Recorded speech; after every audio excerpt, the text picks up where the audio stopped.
Alright, what's up ladies and gents? I'm Joaquin with JCC Adventures, and today we're testing the Heavy Chevy, not working on it.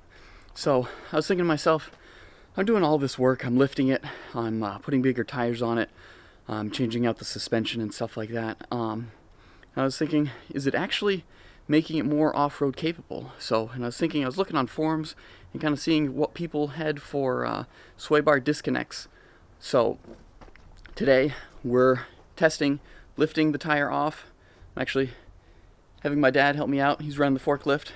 We're going to lift up the driver front tire, lift it up with the sway bar links, both of them connected, test it out, see how high it goes, and then from there I can calculate how high it would have gone up a RTI. It's a 20 degree angle little step that they test to flex out vehicles, mainly Jeeps or something that's really off-road worthy. But I figured I'd try it out with this since we got the forklift. So we're going to do it first with the sway bar connected and then disconnect the sway bar and see how it does.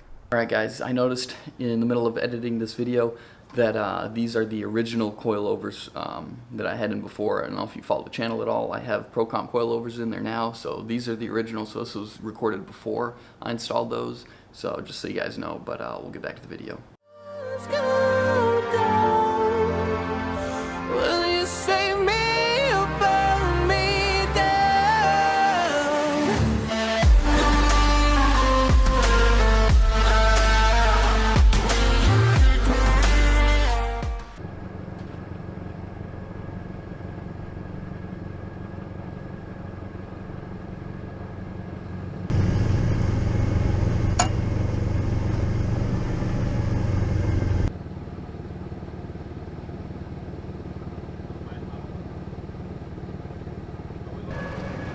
All right, keep going.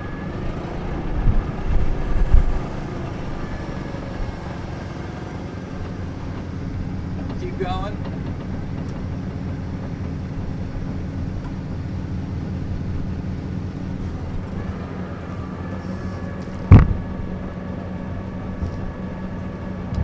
All right, keep going a little bit.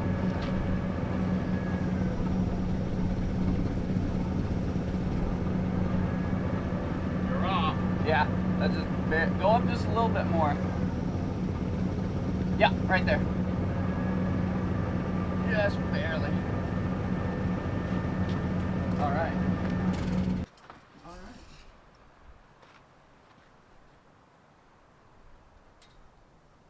That is 20 inches. All right. That is 20 inches right there. So this is my dad helping me out with forklift work. So yeah, check it out. All right guys, so this is up in the air about 20 inches from the bottom of the tire. So we're gonna measure right here, just this lug. We have 7 3/4 inches from top of the tire to here. So what we're gonna do, drop it back down, disconnect both sway bar links, and then do the same thing. Measure the bottom of the tire and then the top of the tire to the fender, and see what our difference is.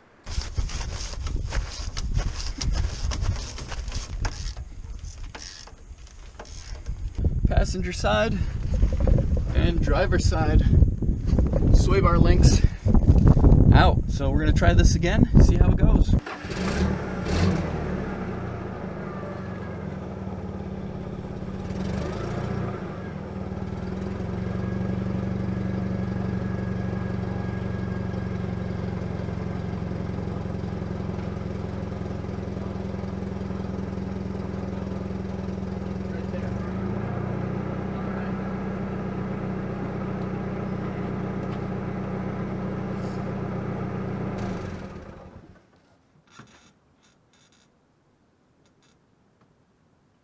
Wow, 22 inches.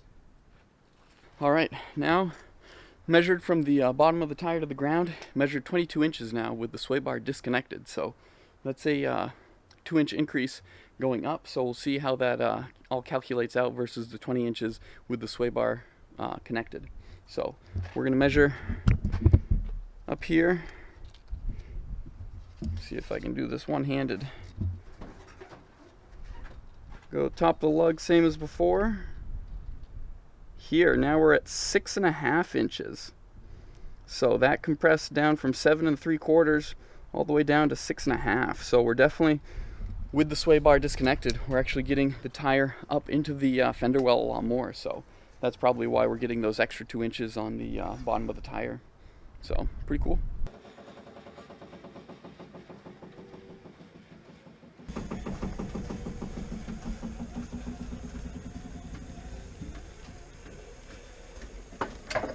All right, I'm gonna drive down the road a little bit. I don't have my sway bar connected, so see how it handles. I'll definitely be reconnecting it, but this was kind of testing it to see how how much it actually helped, if it did anything, because I read on a lot of forums where it didn't really do much. So I was kind of curious, wanted to test it for myself. So here goes. Now I'm gonna drive down the road with no sway bar. Oh yeah, no, it dips a lot more for sure. And this is with it's a 2013 Silverado with the coilovers. So these are stock coilovers. They're not even the Rancho like ones that comes from the factory with the Z71 package. I'm pretty sure these are just cheapo ones that the dealer put on. So let's see how things work here. Got a bumpy road here. Oh, I'm still in 4. So that's making that sound. There. Well, definitely a lot louder with these mud tires on.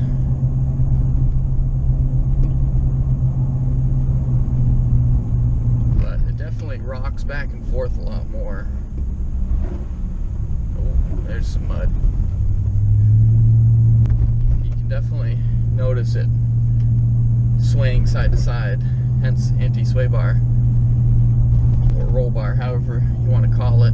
But yeah, this is, you can definitely tell it's not too bad. We're all right there, you felt it, but you can definitely tell that it's not there. But it seems, the front seems a little softer.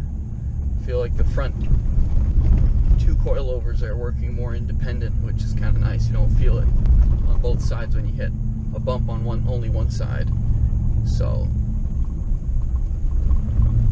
this feels pretty good.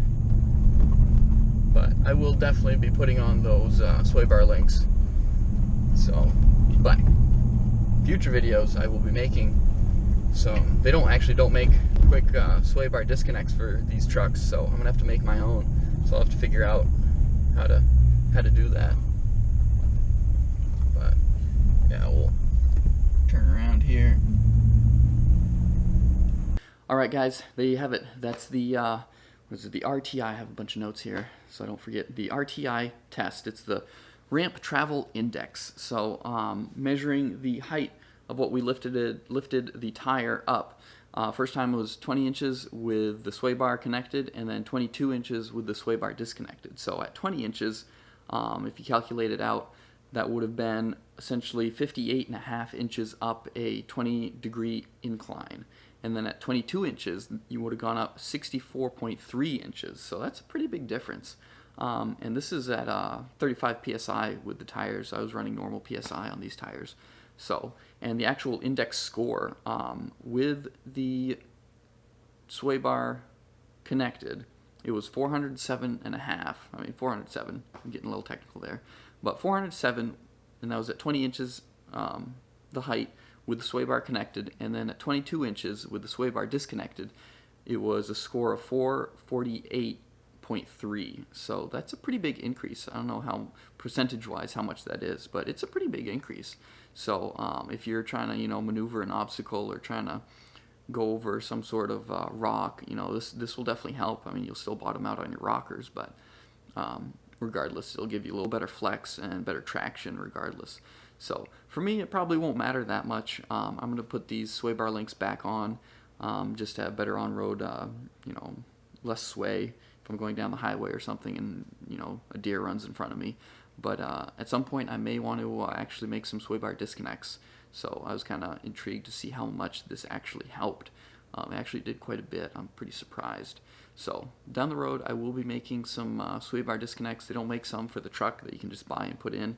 So I'm going to have to try and retrofit something. So stay tuned for that. I'll probably make a video on that. But yeah, that's the score. And I actually looked online, and I forget what year it was, but TFL, they did a test with the Ram truck. I think it was a Ram Rebel, a Silverado F-150, and I think a Nissan Titan. And they were getting right around 418, I think 405 on the index. So this truck, it's got a 3-inch lift up front. It's got stock suspension for that matter. I mean, up front and the back, I do have Bilstein 5100 shocks. Therefore, I think it's a 3 to 4 inch lift for the back, so they're a little longer than normal. But I do have an add leaf in the back, so that'll help with the articulation a little bit. And the shocks, having that longer shock, will actually give you a little more droop as well. So that's probably where I'm getting that little extra articulation. So that's probably why I'm getting a little better articulation. Although with the sway bar connected, I was getting 407, so that's pretty much the same thing as the newer Silverado stock. So that's not too much change there. But so this truck doesn't have any super crazy modifications. Like I said, add leaf in the back, Bilsteins, and then in the front just lift blocks and then diff drops. So diff drops don't even make a difference for the suspension. So suspension wasn't changed that much. I do have rough country upper control arms, so that might make a little bit of a difference. But as we saw today, it didn't really make that much of a difference. But it was pretty interesting. And actually, again, the measurement from the top of the tire to the actual fender was a lot better. I forget, it was 6.5 with the sway bar disconnected, and then 7 3/4 with the sway bar connected. So, there's a fair amount of travel that the tire was actually able to go up into the fender well a little more. So that's pretty good. So that's interesting. So yeah, it was a cool test and a lot of fun. So hope you guys found this informative. Hopefully it answered some of your questions or any concerns you guys ever wondered about stuff like this. So hope you liked the video. Like and subscribe, and I'll catch you guys on the next one.